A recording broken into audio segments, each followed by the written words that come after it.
మన మనసును శక్తివంతం చేసే 5 పద్ధతుల గురించి మనం ఇప్పుడు తెలుసుకుందాం.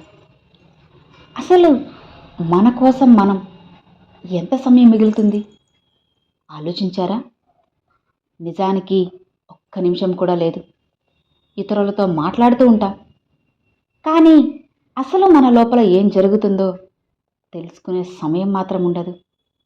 బయటికి బాగా నవ్వుతూ ఉంటాం, కానీ లోపల బాధపడతాం. కాబట్టి మన మనసుని అదుపు చేసే 5 పద్ధతులు తెలుసుకుందాం. అందులో మొదటిది శక్తి ధ్యానం. మన మనసు వరకు చేరుకోవాలంటే ఒకే ఒక మార్గం ధ్యానం. అసలు ఈ పదం వినగానే చాలామంది అది సాధువుల పని, గంటల తరబడి కూర్చోవాలి, అది నా వల్ల అస్సలు కాదు అని అనుకుంటారు.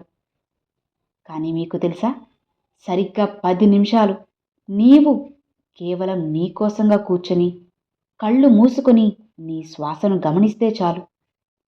మీ మనసు ఎంత పరిగెత్తినా, గతంలో గొడవల్లో లేదా రేపటి ఆలోచనలో తడబడినా సరే, నీవు దాన్ని గమనించడం నేర్చుకోవాలి. మనసుని అదుపు చేయడం అంటే ఆలోచనలను అణిచివేయడం కాదు. మన మనసు ఒక కోతిలో ఉంటుంది, అటూ ఇటూ నిర్ణయాలు మారుస్తూ ఉంటుంది. ఇక నువ్వు దాన్ని ఆపాలని చూస్తే అది మరింత ఆలోచిస్తుంది. ధ్యానం వల్ల నీవు దాని క్రియలను గమనించి ఆలోచనలను నియంత్రించగలవు. ధ్యానం అనేది మనసు నీ మాట వినే చోటు.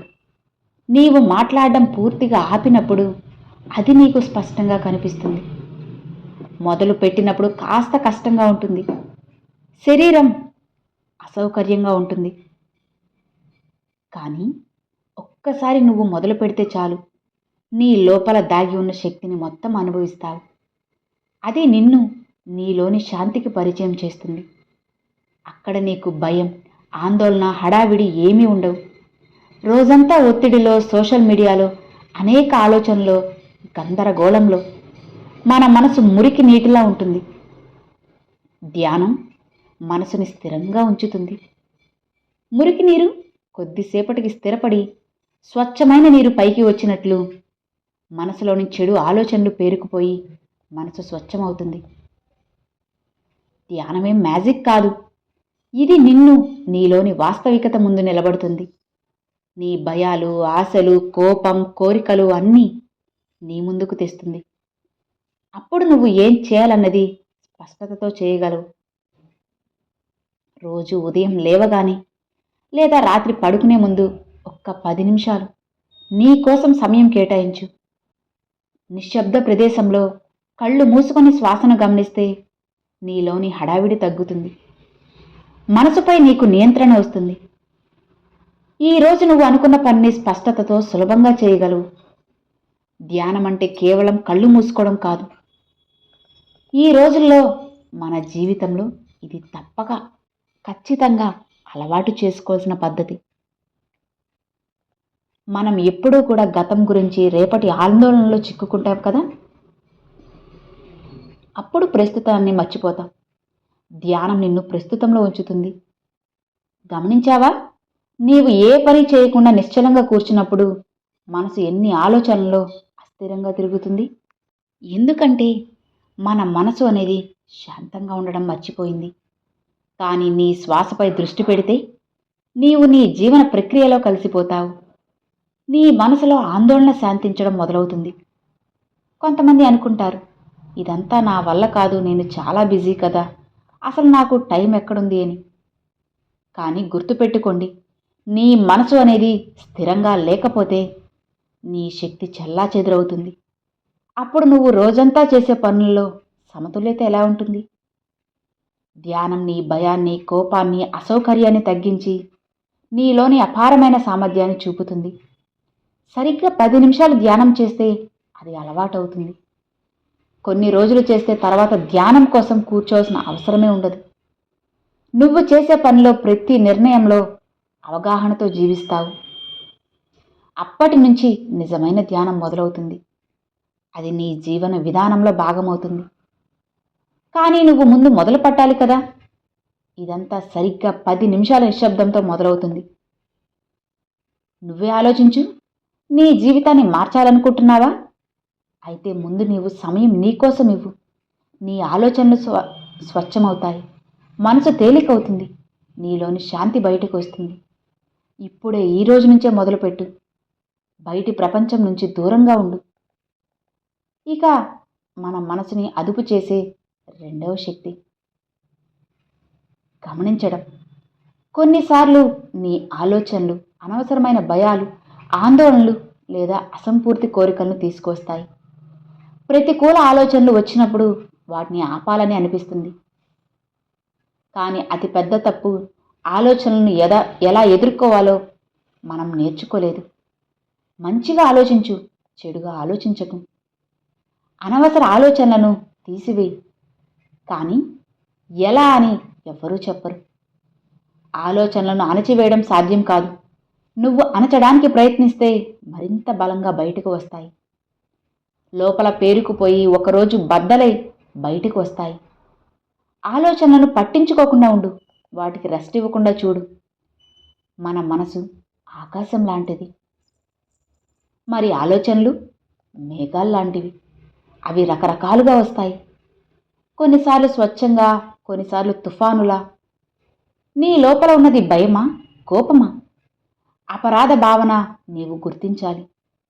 ఇలా గుర్తించినప్పుడే నీ లోపలి భావన అర్థం చేసుకోగలవు.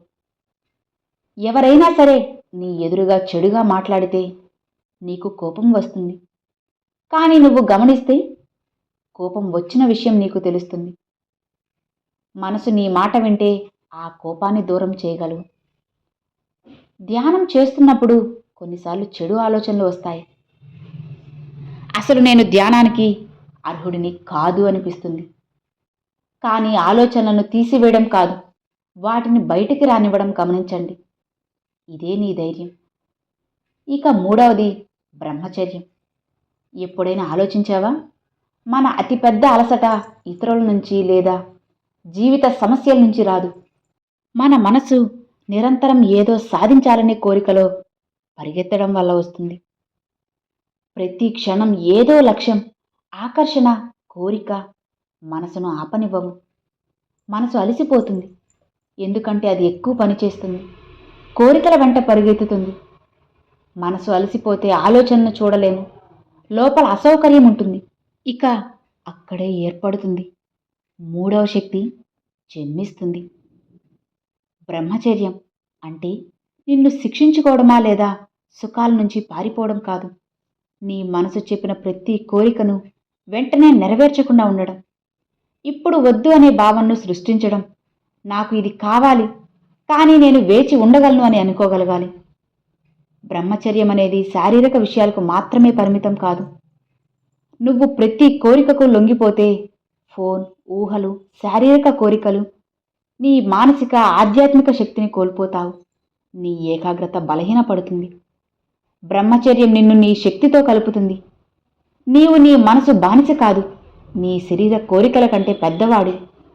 ఈ అభ్యాసం నువ్వు మొదలుపెట్టినప్పుడు నీ జ్ఞాపక శక్తి పెరుగుతుంది. నీ ముఖమనేది ఎంతో శాంతంగా, తేజస్విగా ఉంటుంది. నీ మాటల్లో లోతు, కళ్ళల్లో స్థిరత్వం ఉంటుంది. ఎందుకంటే నీవు తక్షణం కావాలి అనే మనసును నేను వేచి ఉండగలను అని మార్చావు. ఈ శక్తితో నువ్వు ఏదైనా సాధించగలవు. ఇది అంత సులువు కాదు. కానీ నీ మనసు చెప్పిన ప్రతి దాన్ని చేయడం జీవితమా? నీ మనసును చూడగలిగి, నీ శక్తిని కాపాడగలిగి, సరైన దిశలో ఉపయోగిస్తే అది నీ జీవితాన్ని మారుస్తుంది. బ్రహ్మచర్యం ఒక నియమం కాదు. ఇది నీ లోపలి అగ్నిని రచనాత్మక శక్తిగా మార్చే మార్గసిద్ధంగా ఉంటుంది. ఈ శక్తిని మేల్కొల్పడానికి నువ్వు సిద్ధమేనా? ఇక నాలుగవది లక్ష్యం. నీ మనసు ఎందుకు అస్థిరంగా ఉంటుంది?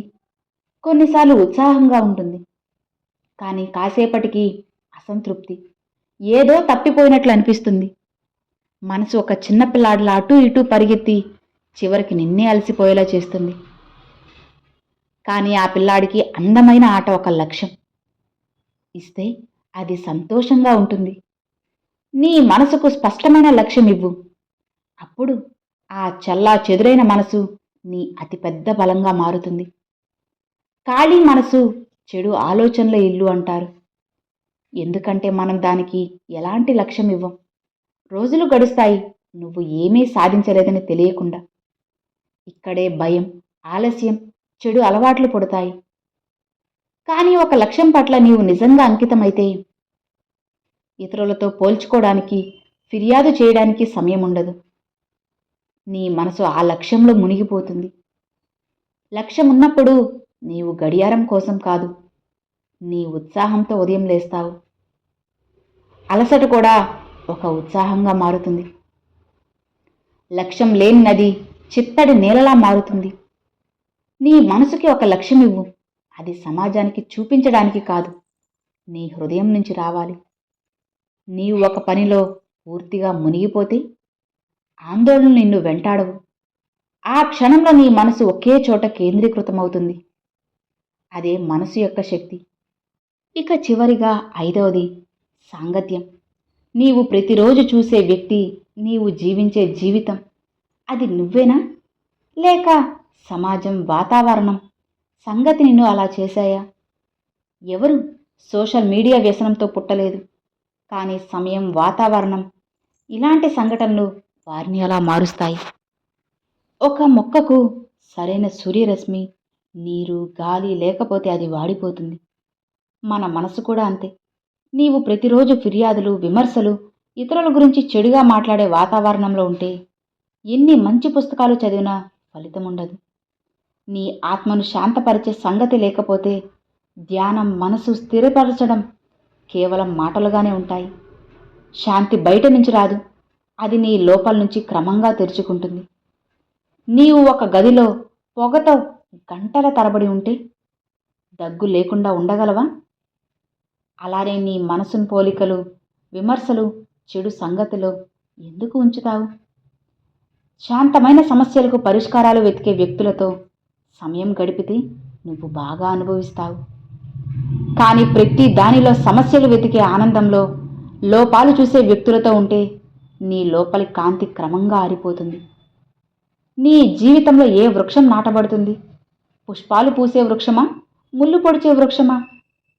నీవు నిశ్శబ్ద గదిలో పక్షుల చిలిపి శబ్దాలతో లేదా గాలి సన్నని శబ్దంతో కొంత సమయం గడిపితే నీ మనసు శాంతమవుతుంది.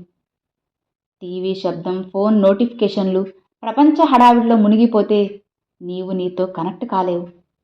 కాబట్టి నీ మనసుని శాంతపరుచుకోవాలి అంటే మొదటి పని, నీకు శాంతిని, లోతును, ప్రేరణను ఇచ్చే వాతావరణాన్ని సృష్టించు. నీ ఆత్మను తేలిక చేసే వ్యక్తులతో సమయం గడుపు. కొన్నిసార్లు నీ ఒంటరితనం కూడా ఒక తీర్థం. అర్థమవుతుందా? ఈ 5 అలవాట్లను కనుక నువ్వు అలవాటు చేసుకుంటే ఖచ్చితంగా నీ మనసుని నువ్వు అదుపు చేసుకుని తీరగలవు, సంతోషంగా ఉండగలవు కూడా. అర్థమైంది కదా? Thanks for watching friends.